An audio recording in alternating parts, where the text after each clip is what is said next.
Come, let us sit and try to relate. Because now, more than ever, we must show discipline, tolerance, and production to build a strong and better nation. I say that is the main foundation. So come, let us work hand in hand, because this is our land. Come, my brother, come, my sister, and let us build a nation together. Oh, yeah, yeah, oh, yeah. Come, my brother, come, my sister, and let us build a nation together.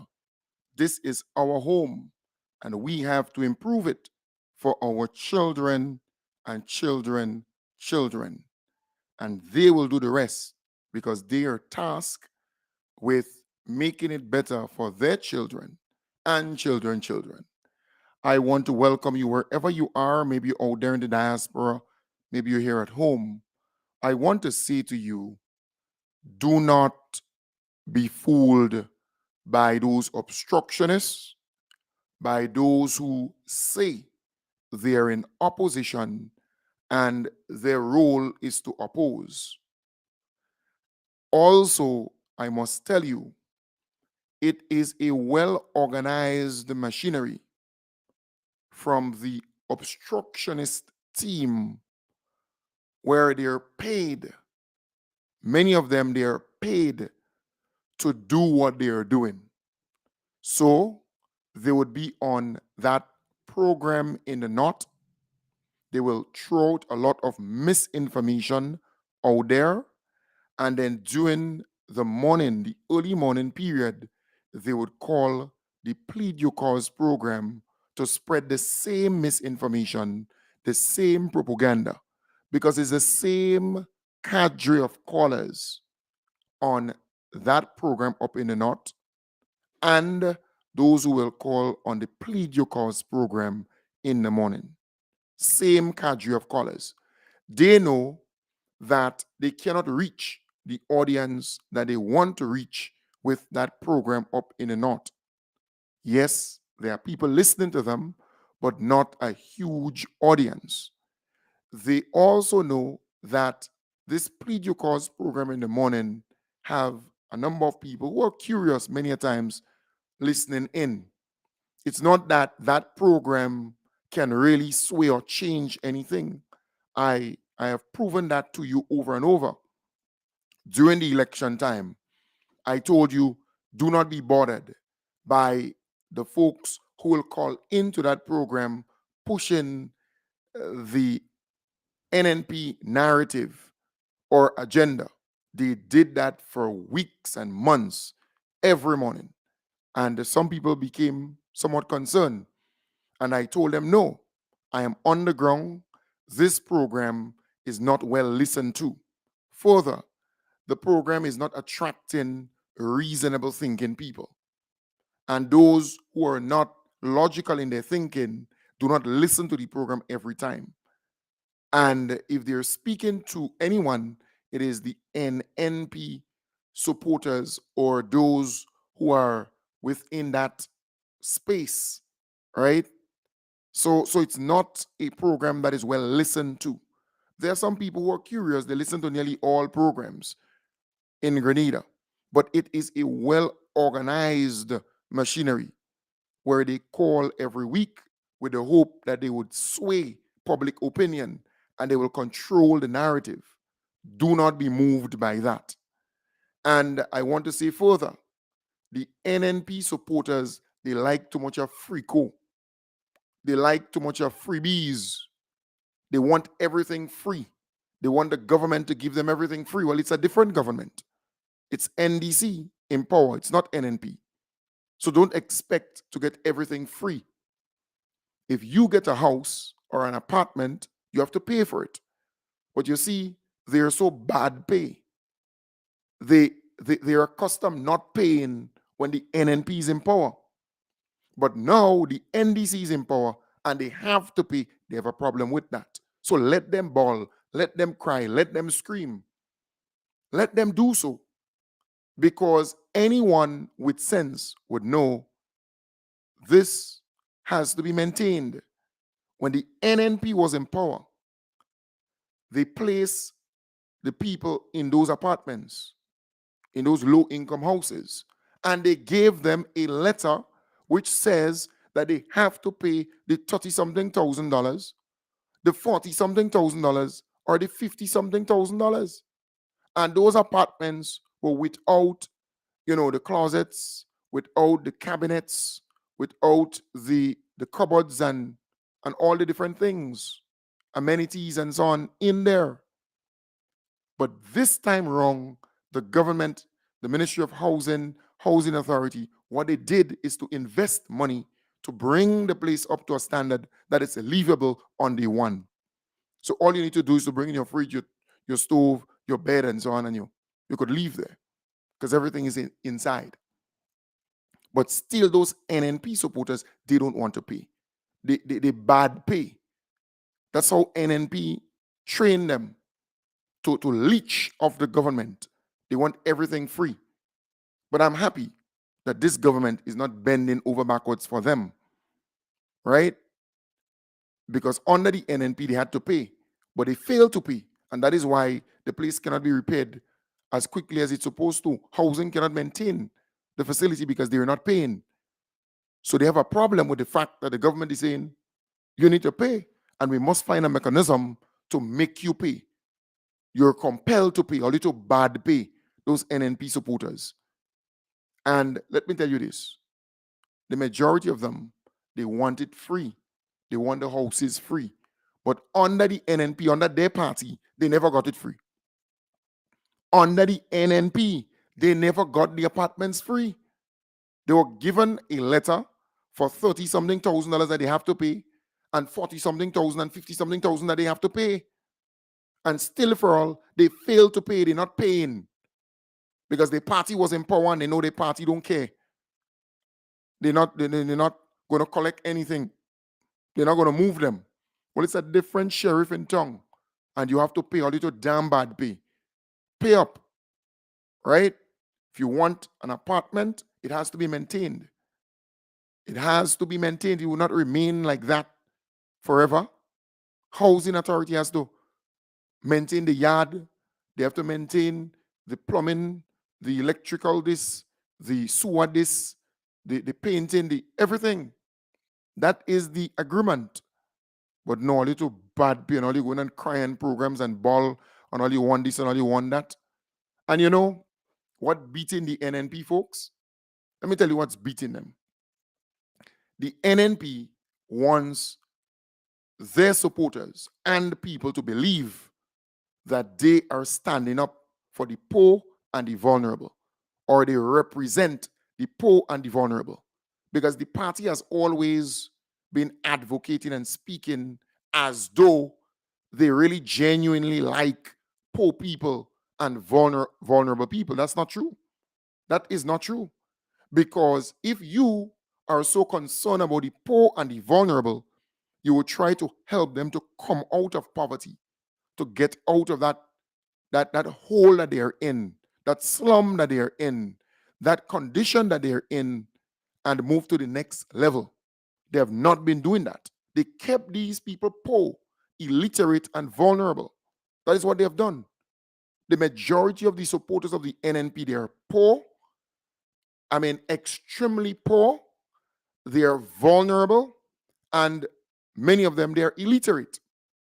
But the NNP kept them like that, in my belief, because when they are poor and they are vulnerable and they're illiterate or semi-illiterate, they can advantage them.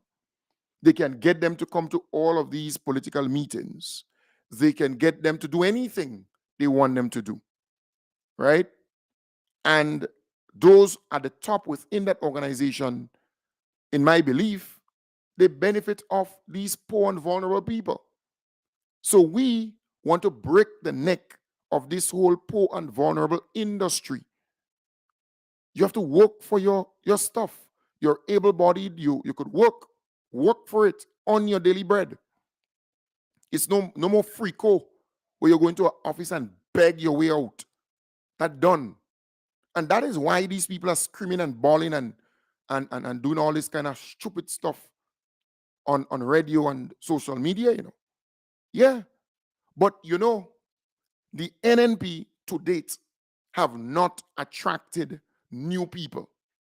And no matter if a person is not totally in agreement with everything that's happening now, they will not support the NNP. The NNP represents this dark party, this dark organization that can only attract poor people, vulnerable people, and people who can't read, can't write, can't reason. That is what the party is really in my belief. That is who they can attract. But they still believe that the majority of people in Grenada are people in that category. But joke they're making, most of our people are literate. Most of our people are middle income and up.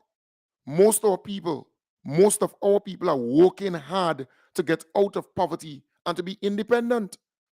So the NNP is still stuck in the past, thinking that the majority of people in this country are poor and vulnerable and beggy. It's just some of their supporters who are in that category. But there are even people who support them who, once they become employed, once they become literate, once they become independent, they no longer want to see them. And that's a fact. So they're fooling themselves by believing that, the poor and vulnerable going to save them somehow. But the poor and vulnerable now realize that they don't care about them. The NNP don't care about the poor and the vulnerable. Look at, for example, the Old Cock. The Old Cock has about 19 or 91 million dollars. Either the one before the 9 or the 9 before the 1. So the Old Cock has 19 million or so dollars. What do you have? What do you have to show? You have nothing, right? So this government is working extremely hard to help our people to get out of poverty. And you know what I love about this government? When they're doing something, they're doing it well. They're doing it at the best, right? No old thing, no japa thing. I remember seeing bathroom facilities being built for people. Just before the election, the NNP was doing that. And it was really for votes, in my belief. Campaigning, for want of a better term here, election around the corner. They were giving their supporters the contract to build toilets or bathroom facilities for people. And their supporters, it's a group of them, they were eating a good food. They were eating a really good food. All right? But they were not doing it properly. If you go right now, and I challenge them, if you go right now and you look at the bathroom facilities that they constructed, and you look at the inside and everything like that, it was poorly done. But that's how the NNP operates generally. You look at some of the opposition members in the parliament, they japa.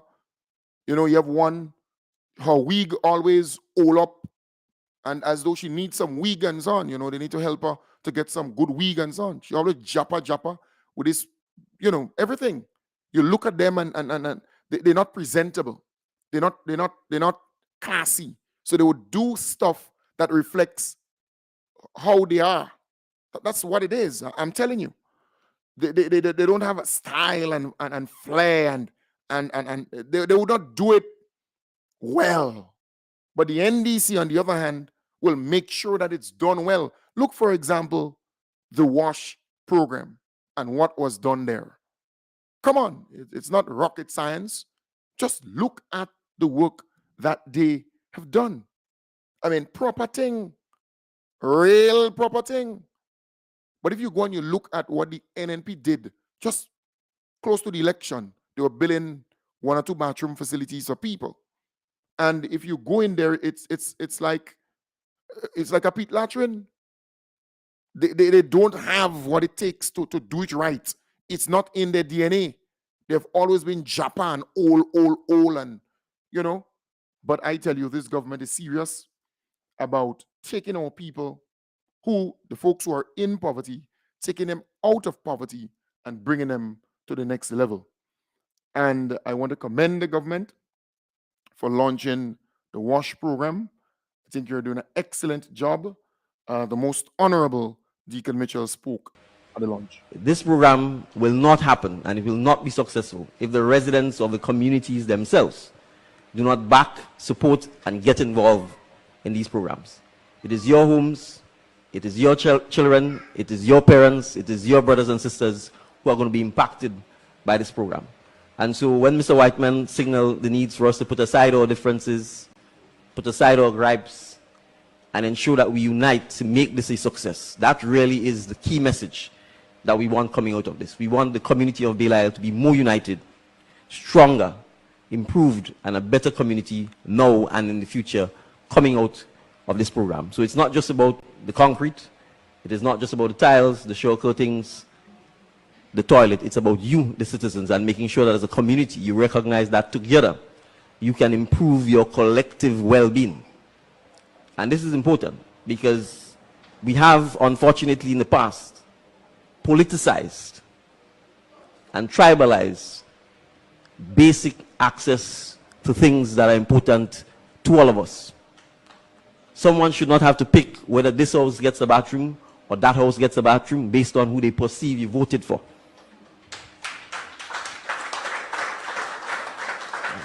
Someone shouldn't have to pick whether your house would be repaired or a window provided if you can't afford it based on who you voted for or who you supported. And that is precisely when, despite the pressure to go immediately and to try and fix a house here or provide 1 bathroom here or a bathroom there, I said, no. If we are going to fix, we should try and fix everybody. And that is the goal of this. And so we are not here to ask who you're supporting. We are not here to ask who you voted for. We are not here to ask what your religion is. We are not here to ask your gender. We are here to ask if you need access to water, to sanitation, and if we're in a position to help, we will help. And it is important also for us in the community to help ourselves and to help each other. That is the way I grew up. That is the way most of us grew up. That is why we used to have the maroon. That is why if someone was fixing the house, all of us will come out in the community and chip in a hand to try and help this person build their homes. And that is the only way in which we'll be able to collectively take this community and Grenada forward. So one of the key conditions of this program is that the beneficiaries all have to commit to helping themselves and to helping their neighbors. And that is the most important condition of this program. If you're not prepared to help yourself, and if you're not prepared to help your neighbors, then we cannot be prepared to help you.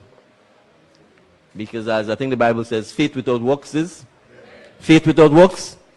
So we need some works, and we need the work from everyone in the community. So right, and that's the spirit. That's how it's supposed to happen. You have people who just sitting there and waiting for it. What our beloved Prime Minister is saying, this is a all hands on deck approach to getting rid of the latrine pits in our communities. That is exactly what he's saying. It's a different program. So when I fix yours, I'm not doing so as government only.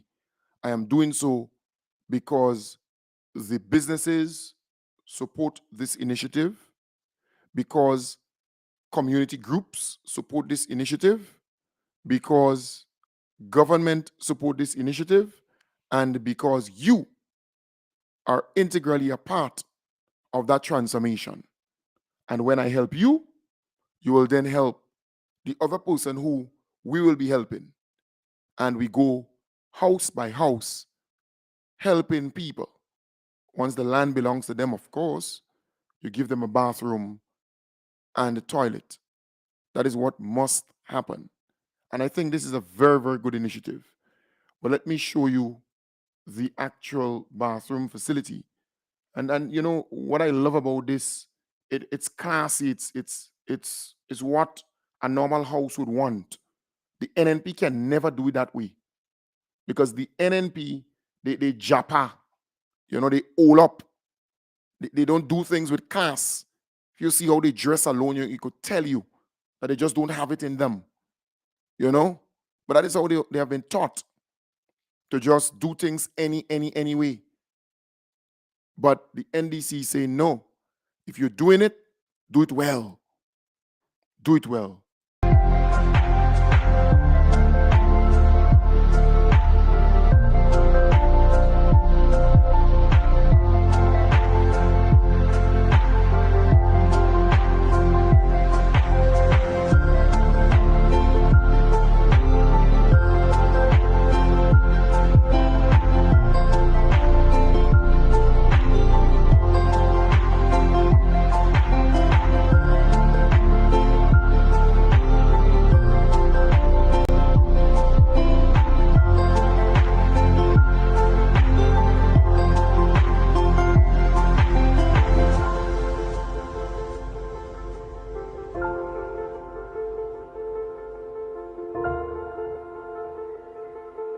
Yeah, you see, folks, you can only give out what you have in you. And you realize that our prime minister is all about the best, giving out the best.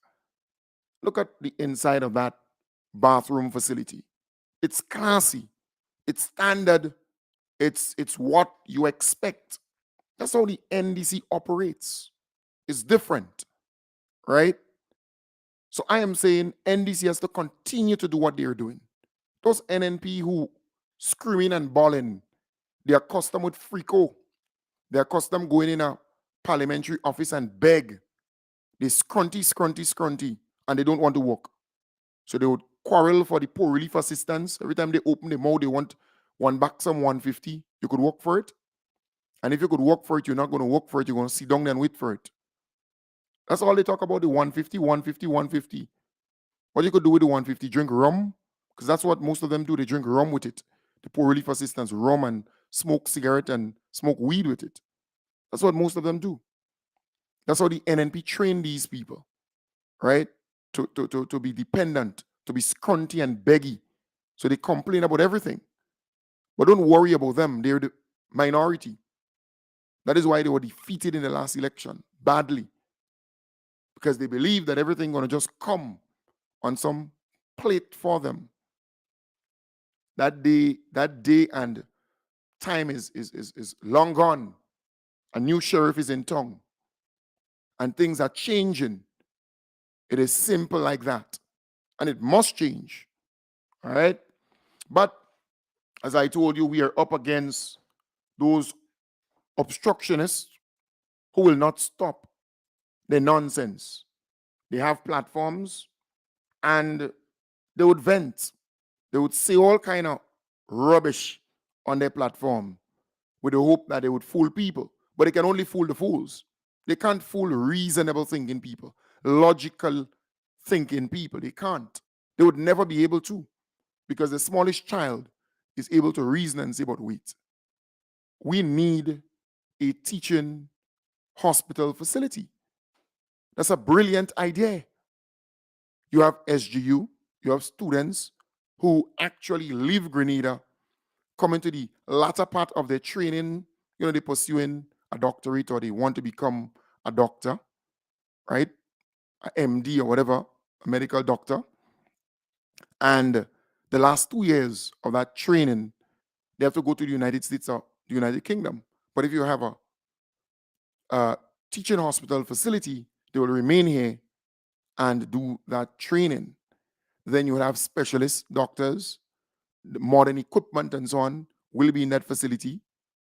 And then all people will be able to get the service where surgeries can be done instead of going to Trinidad, Barbados, the United States, and so on. You can do it right here. I mean, it's kind of common sense.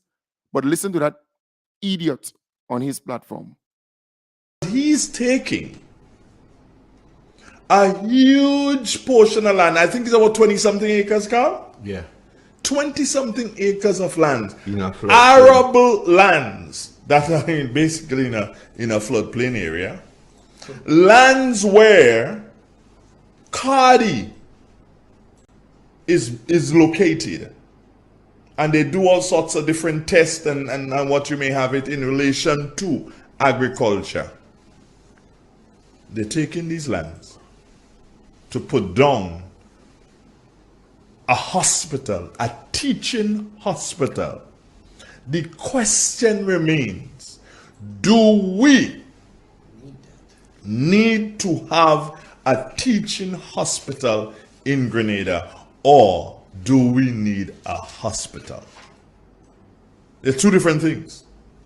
Because when you're teaching, that means you experimenting on Vale when she go in the hospital, you know?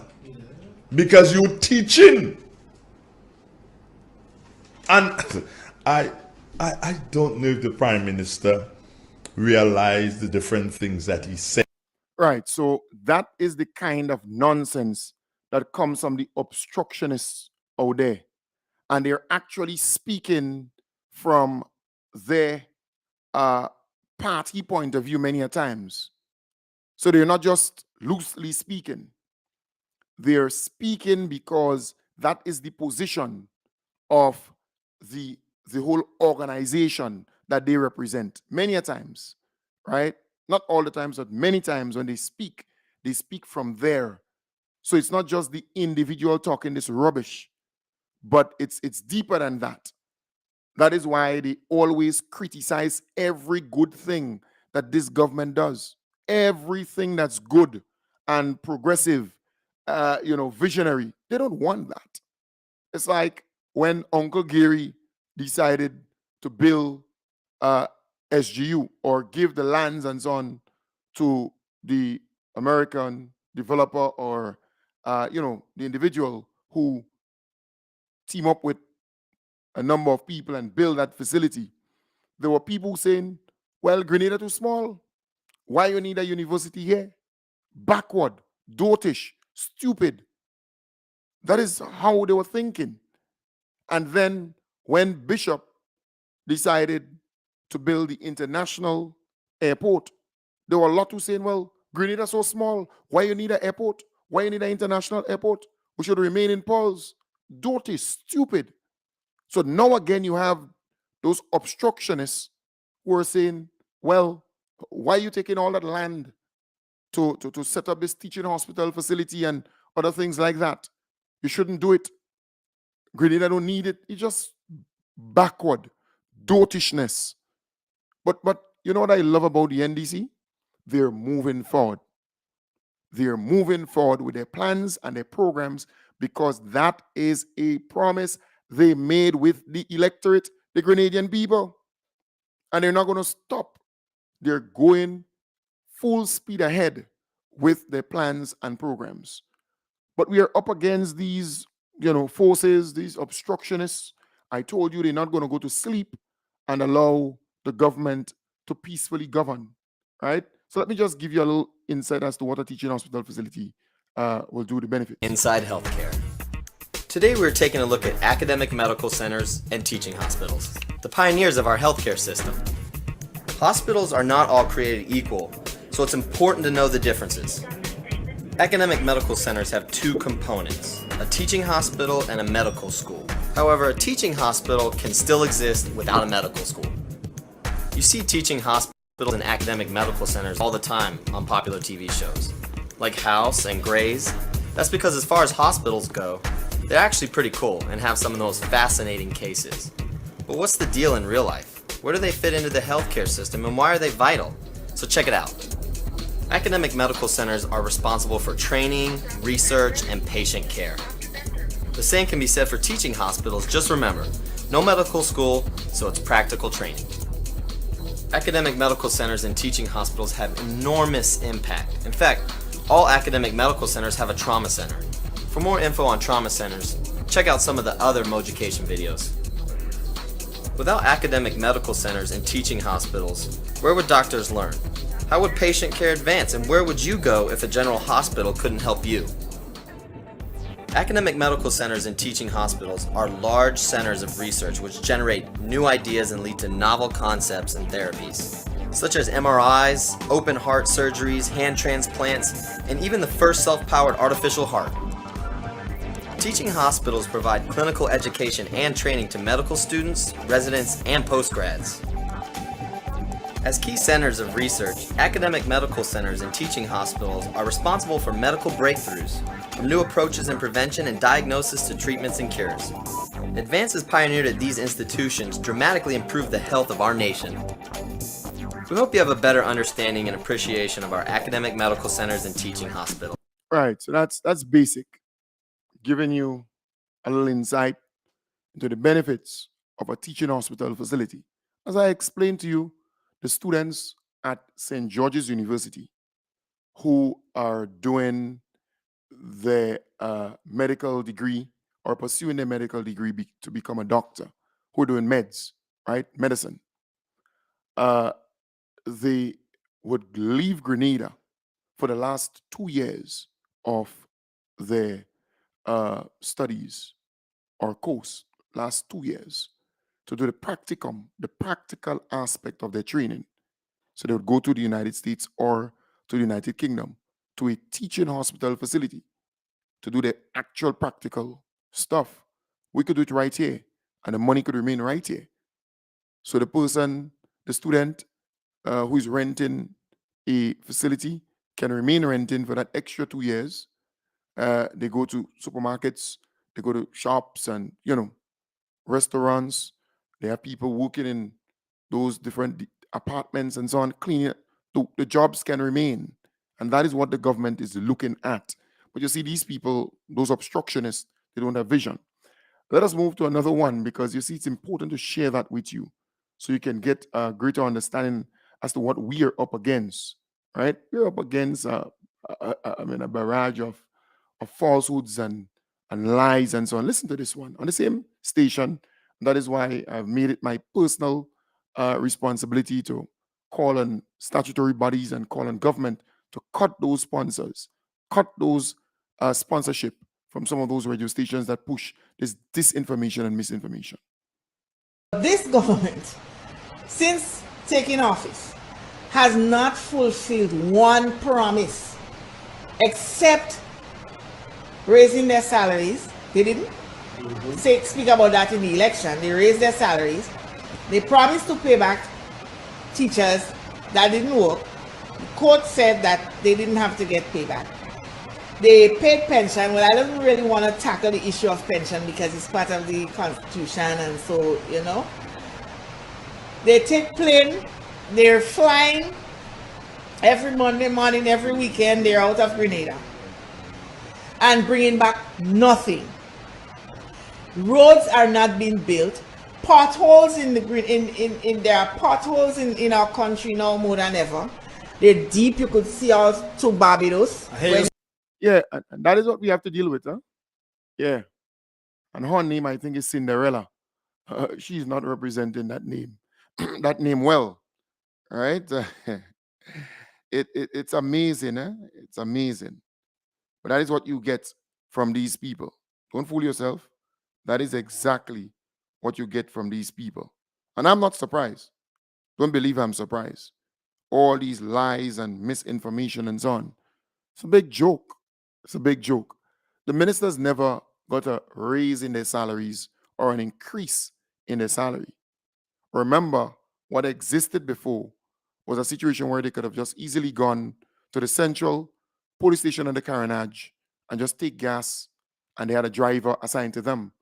Now, you don't have a driver assigned to these people. And if they have drivers assigned to them, they have to use the same $2,000 traveling allowance to pay them. So all the government is spending is $2,000 instead of the $4,000 or the $3,500 or so that under the NNP they were actually paying for each minister. So it's kind of common sense. She spoke about, look, they have not fulfilled any of their promises. Well, tell the people in the union that. Tell them that that's not the case. All right? Tell the union people that. This administration must be given tremendous applause and appreciation for the work they have done regarding the payment of the retroactive. Of course, we know about talks about pension reform, but we have ran the first leg and we have ran it well. And hundreds of people, in fact thousands, the whole of Grenada is happy for this because the retirees, they also have families and people are looking on. And I think it does a lot for social and economic justice in this country that the retroactive payment has been made. It's a joyous occasion for me. It's like a dream come true. I feel it for those senior citizens who for years had to struggle. Some of them had to go through demeaning job that they would have left and had to find ways to survive. So it's really a good feeling for me. It's many prayers answered, and I commend the government for taking that bold initiative to pay the gratuity and pension. Yeah, so what she needs to tell these people in the unions and so on, well, the government didn't do this and the government didn't do that, because they're actually admitting that the government did it. But they're out there with this misinformation, all these lies, right? And there are people listening to them, which is sickening. But we are up against this barrage of falsehoods and so on. Plans to pay bi-monthly personal emoluments from the middle of this month are on track. Following the June 2022 general election and the presentation of the 2023 budget, Prime Minister Honorable Deacon Mitchell and his team began the process to implement the measure. Consultations began in February with union representatives, financial institutions, and public officers to get buy-in and support for the implementation.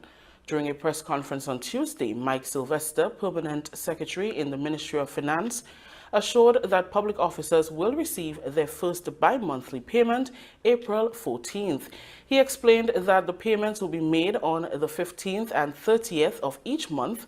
If the dates fall on a public holiday, payments will be made the last working day before the holiday.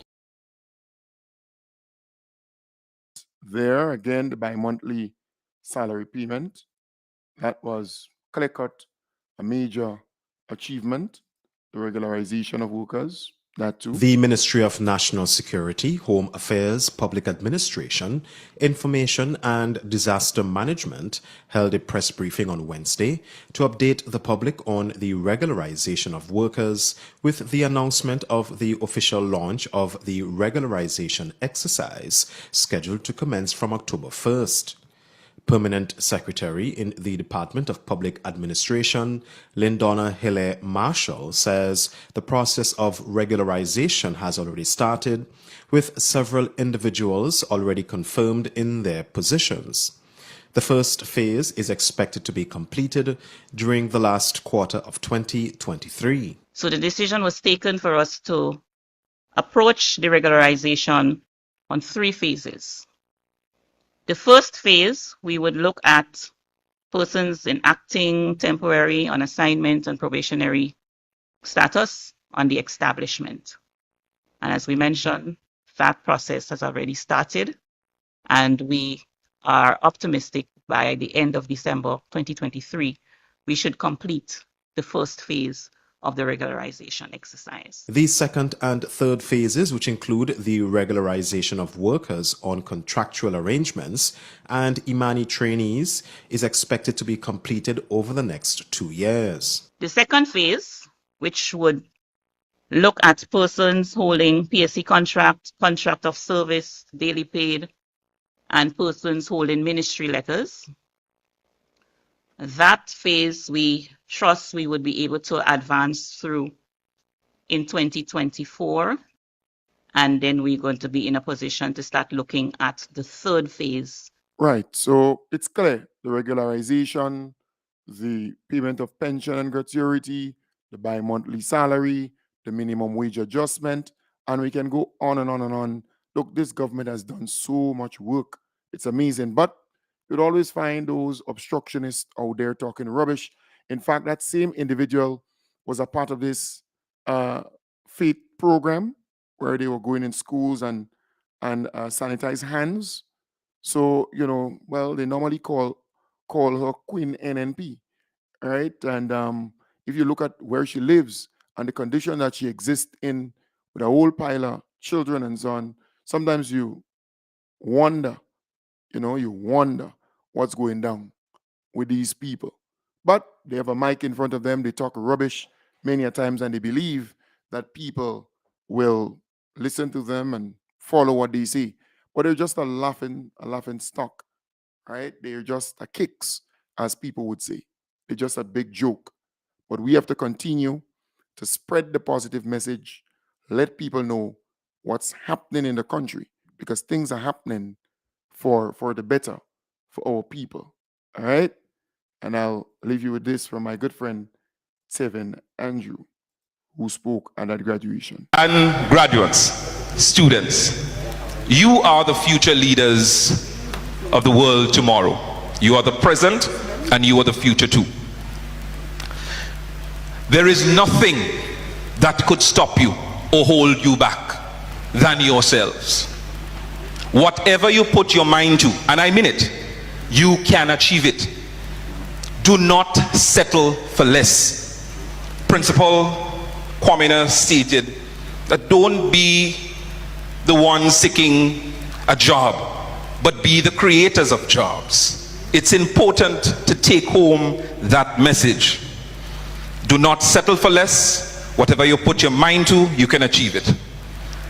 And for the valedictorian and the honor, the students that did extremely well, I am proud of you, I'm happy, and I ask you to continue to soar. Continue to aim for the stars. There is no limits. Don't be like others who have done extremely well at secondary and college level and are not producing one iota to society today. I want you to be producers, be good citizens, to assist in the advancement and development of your beautiful island and your country and the Caribbean and the world on a whole. Remember these words. And for the students who did not do so well, I want you to have some hope, because when I graduated Hillsborough Secondary School, I graduated with one CXC subject, and today I'm the Member of Parliament and Minister for Carriacou and Petit Martinique. So it means all hope isn't lost.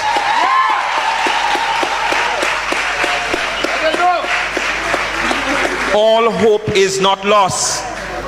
And whatever you put your, I want you to understand this, that your brain is such a powerful tool.